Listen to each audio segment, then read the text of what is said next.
Here we go, Washington Football Nation. How's everybody doing? It's Todd and Tay, the Tay and Todd podcast, and we are just going with the flow. I know I'm excited, a lot going on. Well, not much, but we hit that low, as I mentioned, every entrance before we start the podcast. It's going down.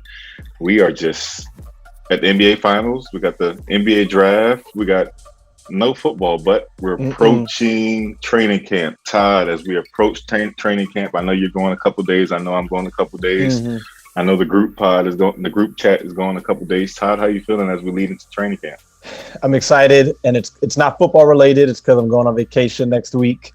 It feels like you said we've hit this lull like 10 times. It feels like we've been here forever. But training camp is like 3 weeks away. And that's going to fly by because 1 week of that I'll be on vacation. 2 weeks. And then, I'm telling you, once the 27th, maybe the 28th, whichever one, once that day hits, you're off and running till February. So I'm good, honestly, because it'll get kind of busy once training camp starts. Yeah, for sure. Enjoy this.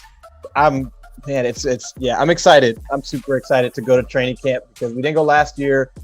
And then just being able to meet people and stuff, and just that's going to be so much fun. So that's how I'm feeling. How are you feeling?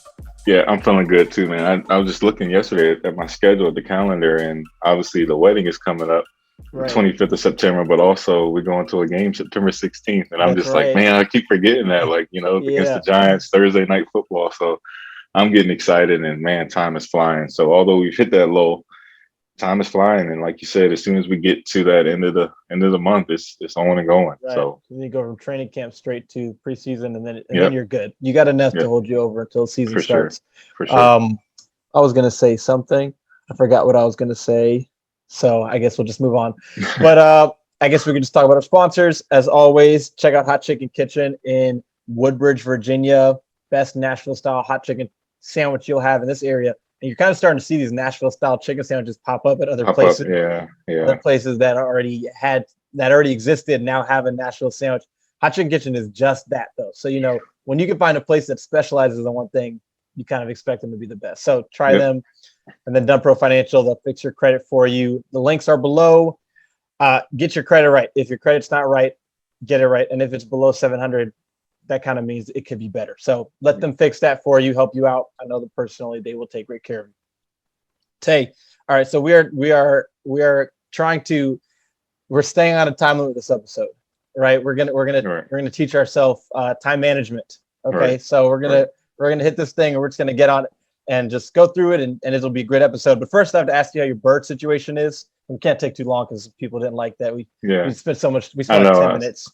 Yeah, I saw. That's on us. We just spent like 10 minutes. Yeah.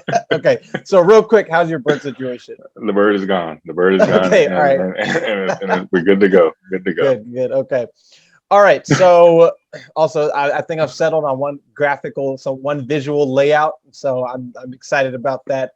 So I think that change is not going to continue.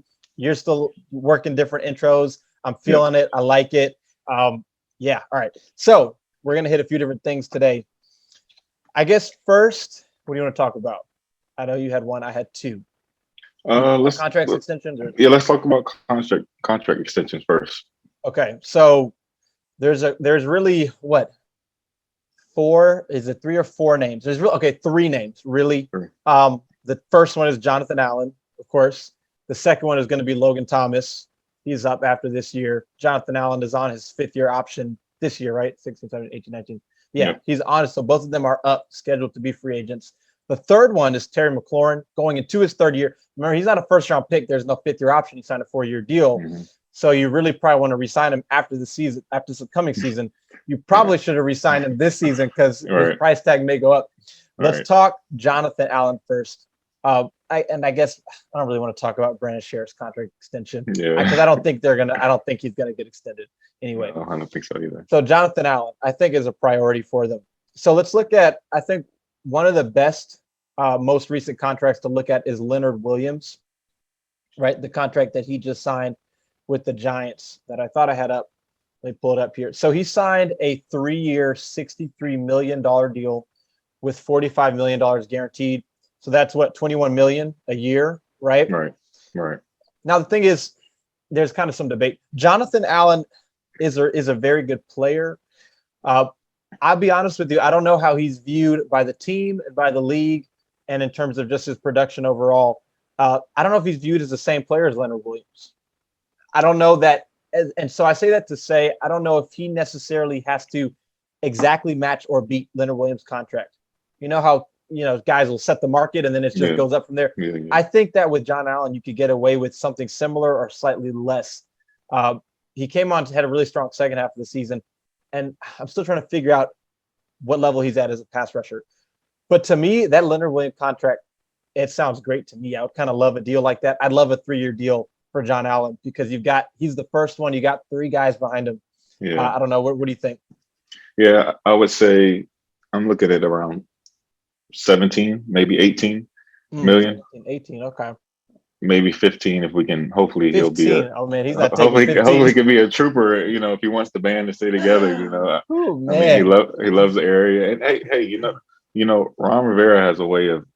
I mean, who knows what the market would be, but I just have a feeling that we may see a couple guys take some price cuts just because they want to play for Ron Rivera and like the direction the team is headed. I don't know if John's that guy, but John, he's a leader. And I'm hoping between that 15 to 18 range, he'll settle for that. But like you said, as a pass rusher, I'm not sure, but I do know he's a key cog on that D line as far as a leader, as far as, all that stuff and how he fits the culture. So that all plays a factor. See, to me, I think he's in the 18 to 20 range. To me, 18 would be taking the team friendly deal. That's just, you look at it. Last year he had Jonathan Allen. I'm trying to pull up his stats here. He had 8 sacks in 2018, 6 in 2019. Last year he had 2. I think last year his presence was felt more in terms of his pressure, right? And his QB hits. He had, because you look at his sack numbers, right? He had 8 2018, 6 2019, 2 last year. But in terms of QB hits, he had 15 in 2018. He had 14 last year. And so the sacks weren't there, but the QB hits were there. The pressures were there. Tackles for loss, which tackles for loss is an underrated stat. It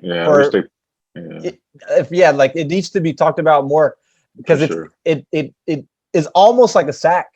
Yeah, I mean, it kind of is a sack. It really is. For linebackers and for defensive linemen, tackles for loss are huge. TFLs. He had 11 in 2018, 7 in 2019, and then 3 in 2020. And so, last year I don't think it was his best year, but it was a solid season for him. Now look at that Leonard Williams contract, and it's really a 2-year deal because after not this season, after next season, they could cut him and only have a $7.5 million dead cap hit. So I think that's kind of what I like with John Allen. I think I'd like to have that out after a couple of years, and it's not because of him as a player nearly as much as it's because Daron Payne is behind him. Yeah. And depending on who you talk to, they'd prefer Daron Payne over John Allen long term if we have to choose one. Right. And then you got Sweat and you got Young. And to me, Daron Payne I see as more of a run defender, but with maybe more upside. Right. Who also, I think another thing you have to consider, the reason John Allen slid is because of his concerns surrounding his, I think it was his heart, right? No, it was his shoulder. His shoulder. It was Montez Sweat's heart. It was someone's heart. Yeah, Sweat's heart. Right? Sweat's, okay. Sweat's so heart, it's his shoulder. And that was not, the concern wasn't so much about immediate, it was the long term. Right. John Allen, I believe, is 26 going on to 27. Let me check on that. He's 26. So January next year, he'll play this season at 26. Right after the season, he'll be 27. So I think if you could extend him to the point where you're getting out of that deal right around 30, because that shoulder may start to be an issue at some point. Yeah, you don't want to get locked in. So I think if you could get a 3-year, maybe 4-year deal, but either way, with an out in the last year at somewhere to 18 to 20, I think you're winning at that point. Salary cap's going up for sure, and it'll go up, and it'll probably make up some for the decrease. So I think it'll jump slightly higher and higher each year in terms of the gap, where it was like 10 million, I think it may be 12, and whatever. Right. And Washington's in a good cap situation because who are they paying right now, Tay? Seriously, who are they paying? Who are they paying long term? Landon Collins, he'll be off the books after this year, right? For sure. I don't think they're going to re-sign Brandon Sheriff. That's the one good thing about not having any really good superstar players is you got money, right?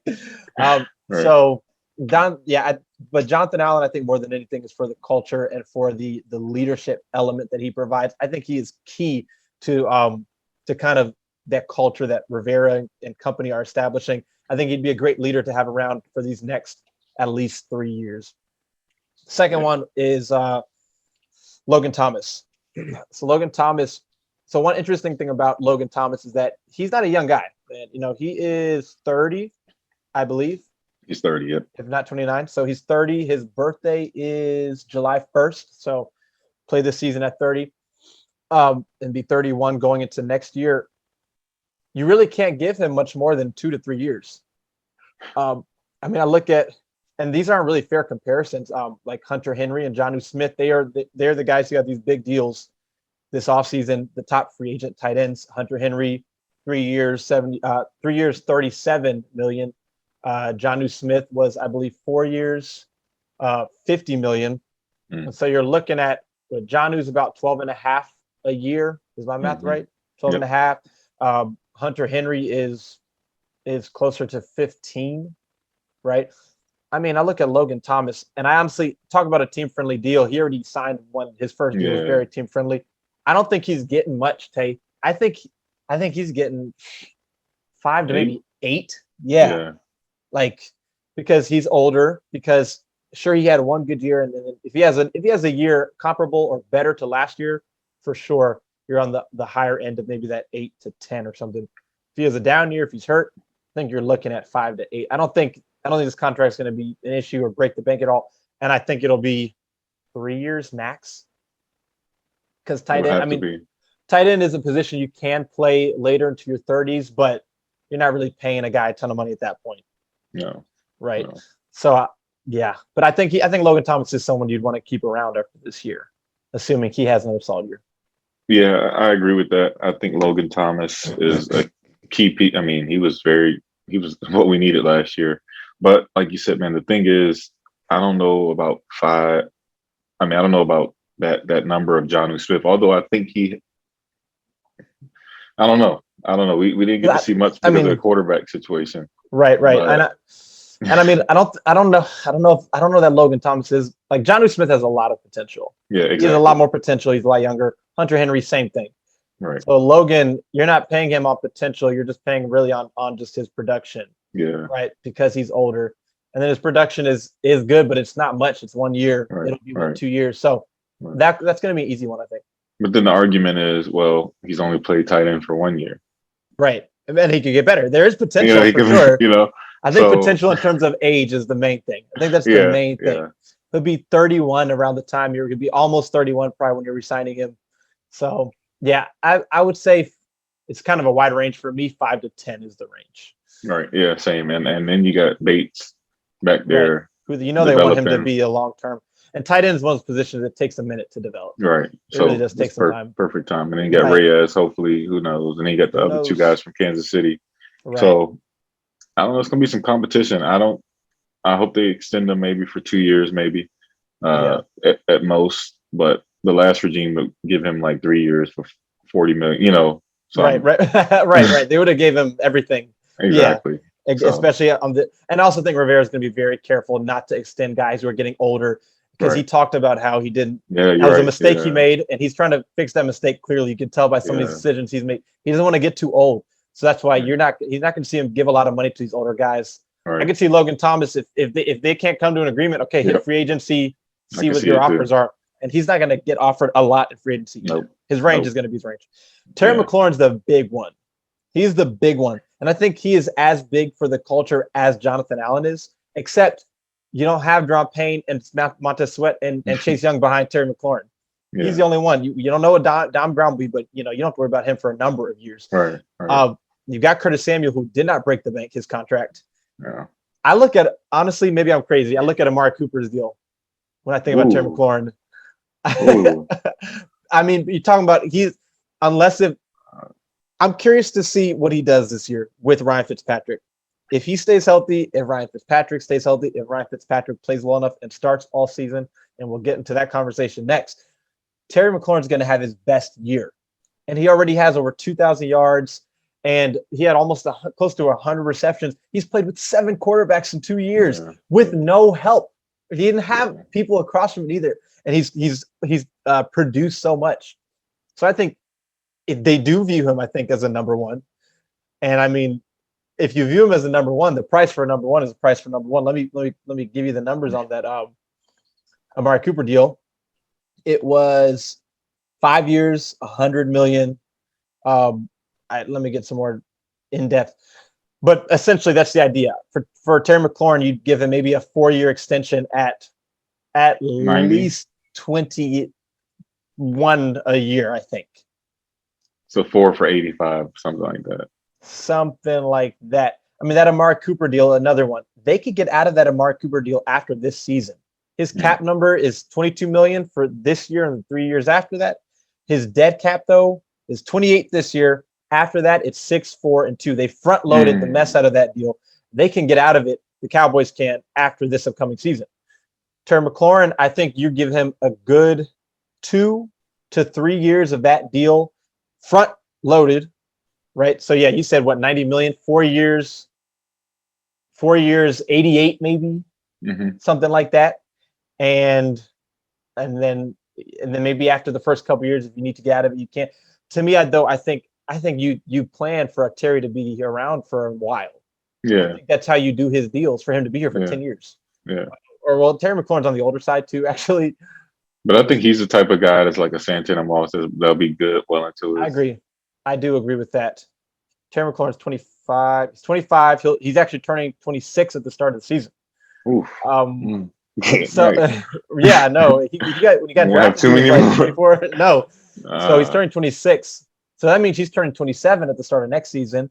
When his new deal would be starting. I think you could also maybe play Terry McLaurin out his 4 years, maybe franchise tag him for the 5th year, and then go from there.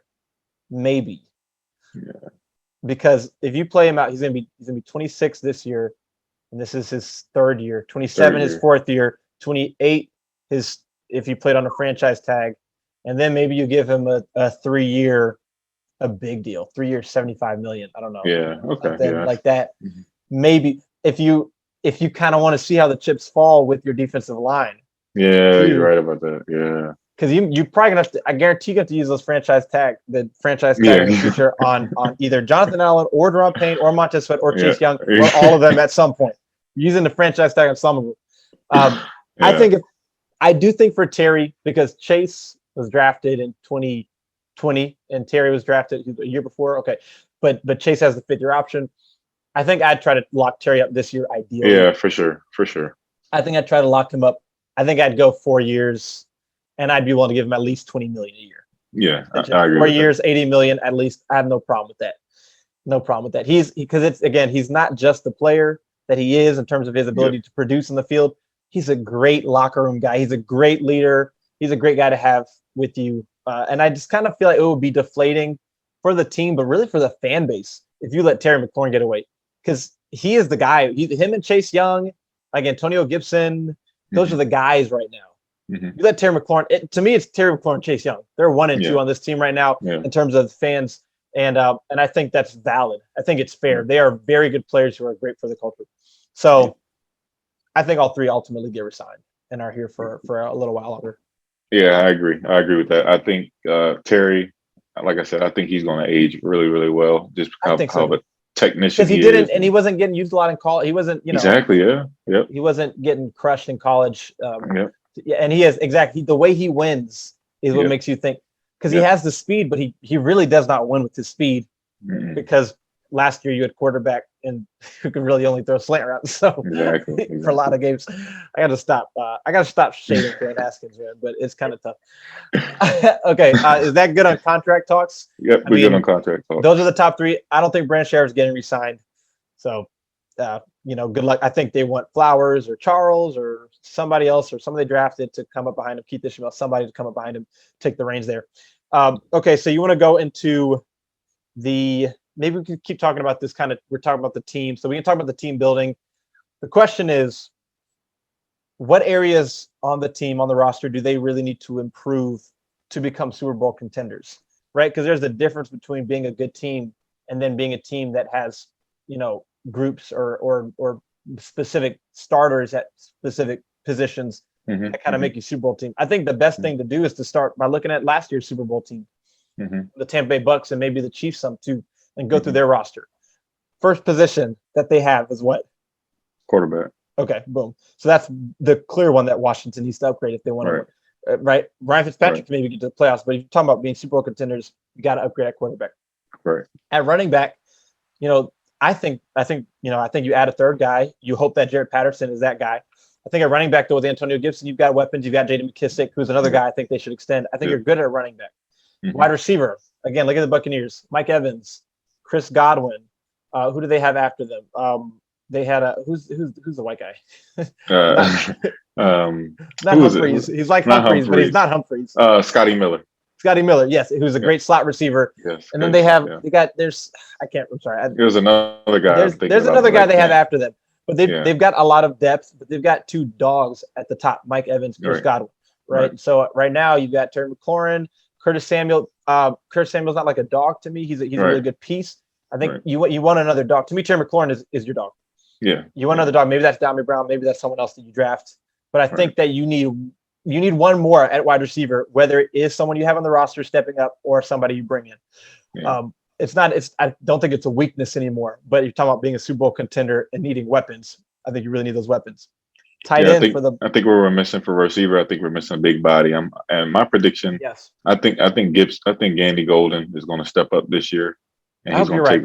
I hope you're right. I really hope you're right. I mean, because it's we need that big body, and it's for him. It's right there. It's right there for him to take. It is. That's why they took him. Exactly. And if he was a first round receiver, if Gandy Golden was a first round receiver, I'd say it's over, because first round receivers who have rookie seasons like him, it's a wrap. I know we've hit that 20 minutes, haven't we? No, just about. That's fine. We won't rush, but we'll be all right. We'll go over by a few minutes. Right. But he being a fourth round pick, he's allowed time to develop, Gandy Golden, So now this year he really does have to show you something. He didn't show you anything last year. But yeah, big body, I think, is what you need to complement Curtis Samuel, Terry McLaurin, and even Dominic Brown, because he's not a big body. At tight end, you really just need Logan Thomas, and you need more behind him. Buccaneers had Rob Gronkowski and OJ Howard and Cameron Brate. Howard got hurt. No problem. They have, and Gronkowski was not the Gronkowski that we know at all, but he's still a valuable, it's still a weapon. And then Cameron Brate is solid.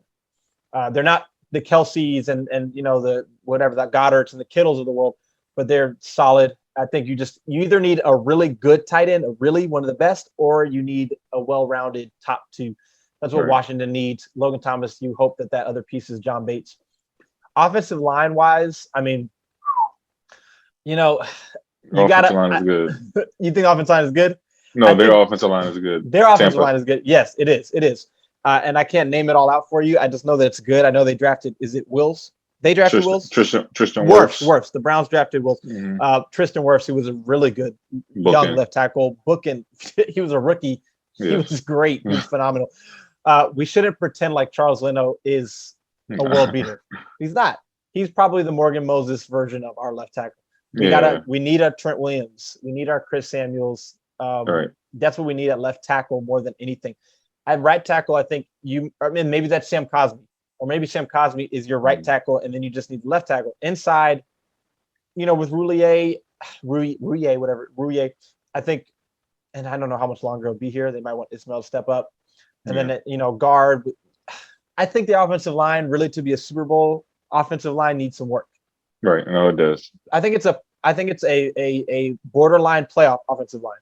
But Super Bowl, I think it starts with the left tackle. You need left tackle.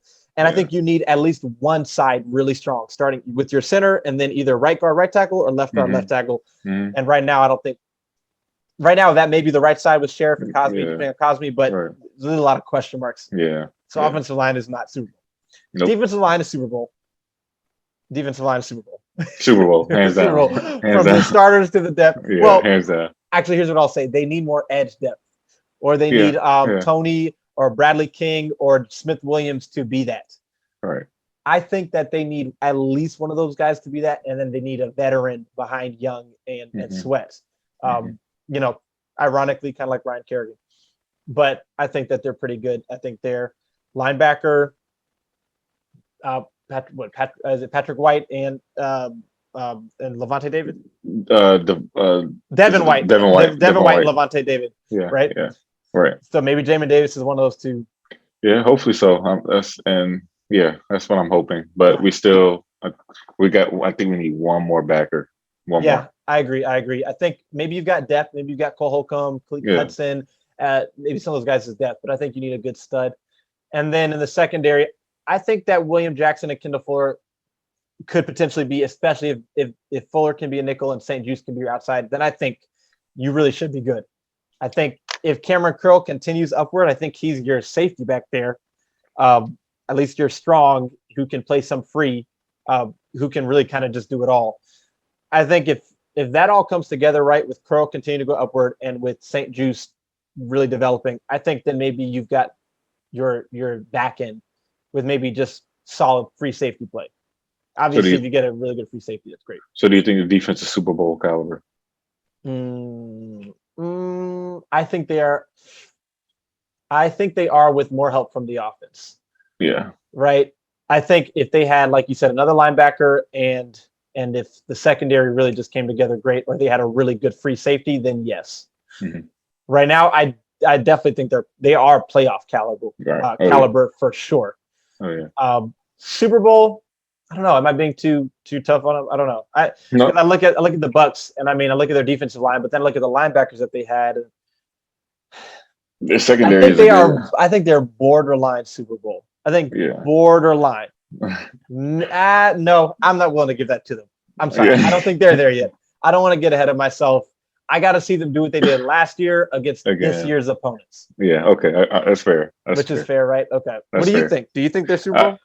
I do think so. And that's only, I would feel a little bit more confident if one of these guys, like a Khaleke Hudson, can step in and take over that linebacker role, one of those linebacker roles. If so, I think the secondary is very, very good. I think the D-line obviously is wonderful. And I think we're just missing one linebacker and some key backup depth on that defensive end spot. But I think they I would say our defense, I think the linebackers made a difference from Bucs defense, from our defense. Yeah.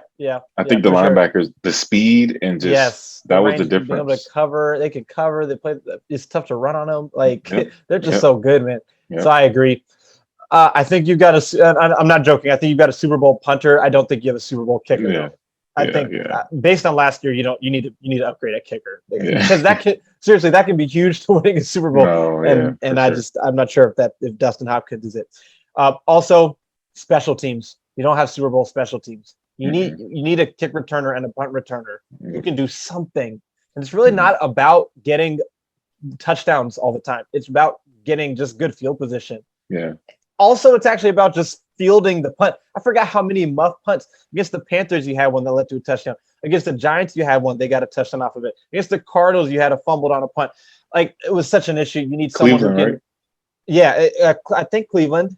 There were so many. There were so many.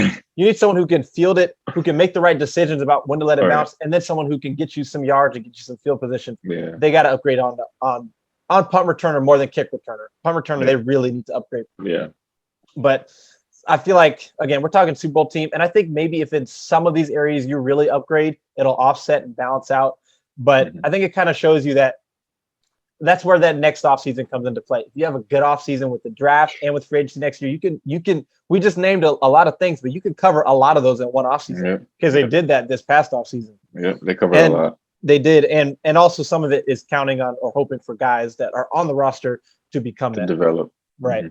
Okay, that was good. I like that. Anything else on that? Nope. All right, last one that we're going to hit on is Ryan Fitzpatrick and how long his leash should be this season in terms of getting yanked, like literally just getting benched. And for me, the question is it's statistically in terms of his own stats and the offense overall, but really his, and then what their record is. So you want to start? You want to go ahead? Yeah, I think you give him at least 10 games. What if they're 3-7? it depends on how they lose those games. If the defense takes a hit, and Mm-hmm. I think the leash ultimately comes down to. I think my biggest thing with Fitz this year and what will stand out more, and I don't know how well he is with the offense.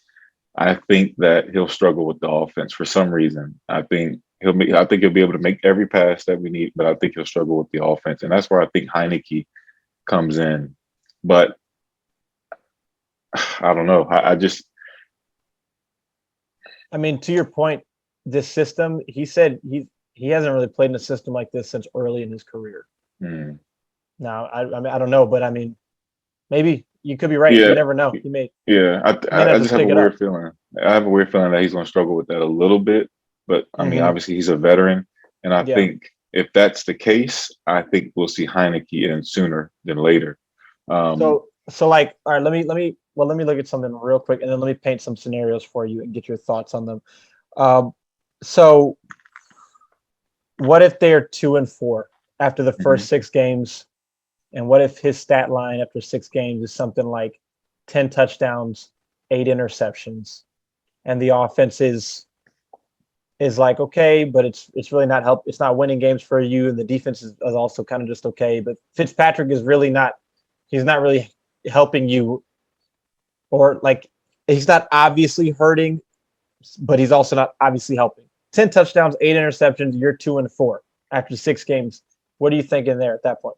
Are you saying, all right, well, if they get to 3-4, are you giving him another game at that point?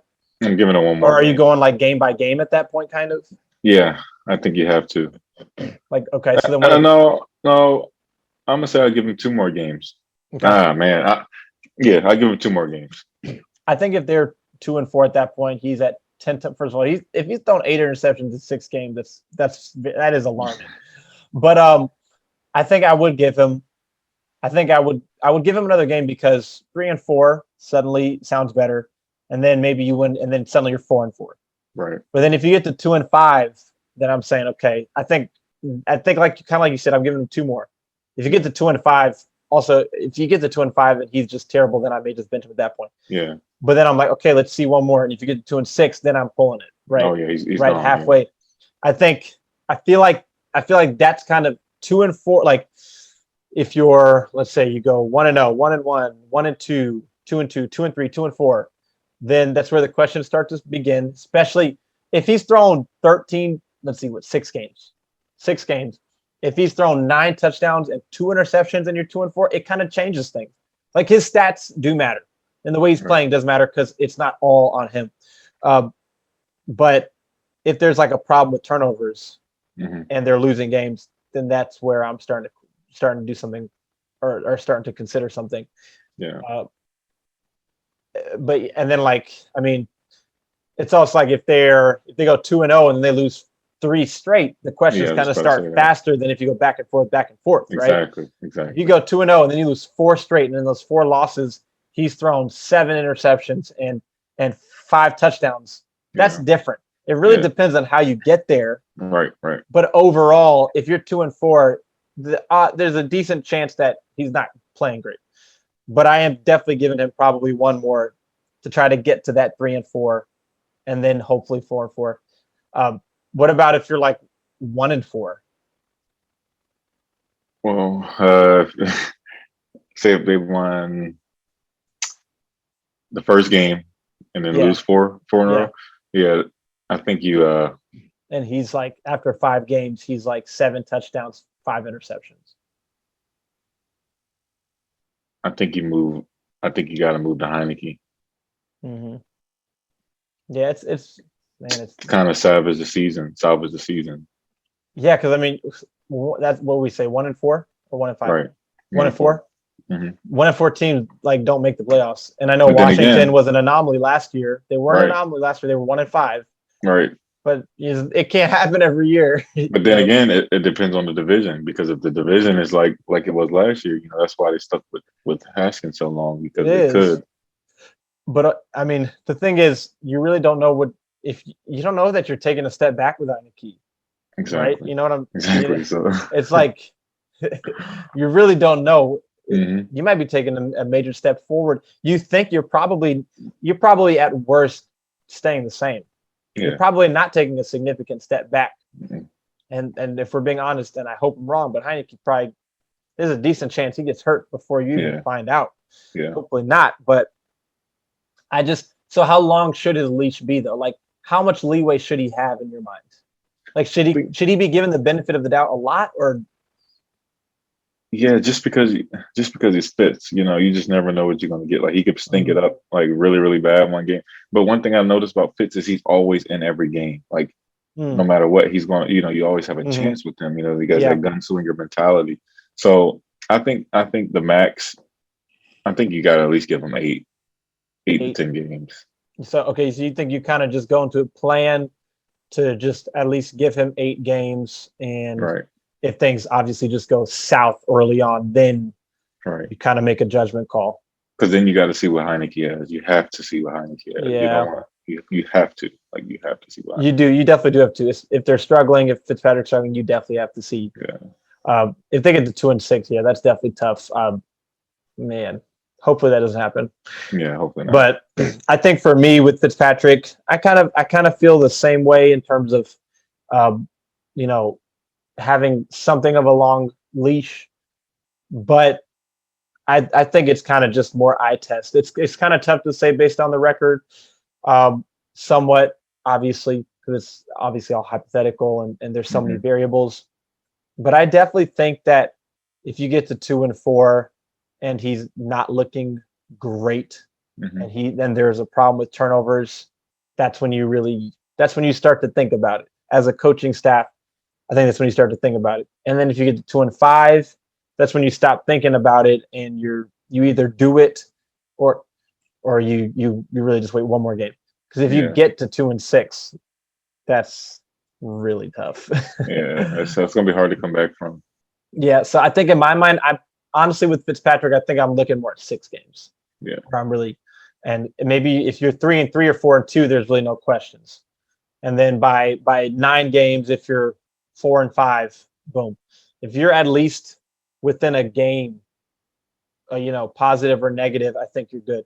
The moment you start to get 3-4 games down on wins versus losses, that's when I start to consider yanking. So what if it's a Dolphins situation where they were 5-2? I don't know what their record is, but say you're 6-3 or 5-2, and he's playing terrible. I mean, the defense is winning the game. He's carrying the games. That's so tricky because it's like, even if he's playing terrible, maybe he's contributing to them winning. I think you don't say the same thing about Alex, though. I mean, you can. I think the reason why I'm not making a switch at that point is because though he's whatever he's playing terribly, however he's playing, if you pull him out and you start losing, that's the first thing people are going to point to. Should have kept him in there. So I think at that point I leave him in there until they start losing games. I think for me it's not that the wins and losses are on the QB, but I think when it comes to benching a quarterback, you've got to have the losses. Because if you've got wins and you bench a quarterback, I mean, it's almost what the Dolphins did last year, right? So I think I wouldn't do that. I would keep rolling until the losses start to show up. Yeah. I agree, and I do anticipate him starting all 16 games. 17. 17 games. Yeah. You do? Yeah. Well, 16, right? No, it's 18 weeks or 17 weeks? It's 18 weeks. 18 weeks, so 17 games. Yeah. I'm at about 65% that he'll start all season. About 65. I don't know. He just hasn't done it much, so that's kind of what I'm going off of. But it'd be great if he did, because if he starts all season, that means he's playing well enough to start all season, and it means that they're probably winning some games, at least in it down to the wire. So that's the ideal scenario. The second ideal scenario would be for him to just really struggle early, and then Heinicke can come in, and then for Heinicke to just play well and stay healthy. Right. That's plan A, and then plan B, ideal scenarios. So yeah. Anything else you got? That's it. We failed miserably at staying within our time constraint, but I think we had some good conversations. So yeah, for sure. It's probably our fault. We probably put too much into one thing and tried to Probably should have just talked about contracts one episode. Contract. I think the contract. We'll learn. We can try that. We can try that next time. Okay, we'll just have one quick thing or two quick things, but not three. All right. As always, check out our sponsors, Dumb Pro Financial. Get your credit, Hot Chikn Kitchn, get some food, and hopefully have some more in the future to help. Anything else you got? I'm all good. I'm all good. Okay. Let's keep trucking, and we're almost there. So almost there. Yes. All right. We'll hopefully meet a number of people at training camp. We'll be there for at least 2 or 3 of the days. Yeah. Wednesday, Thursday, Friday. Yeah. So at least 2 or 3 of the 4 days that we can be there, we'll be there. So look forward to meeting people. As always, this is Todd. This is Tay. Thank you for watching or listening. We appreciate your support.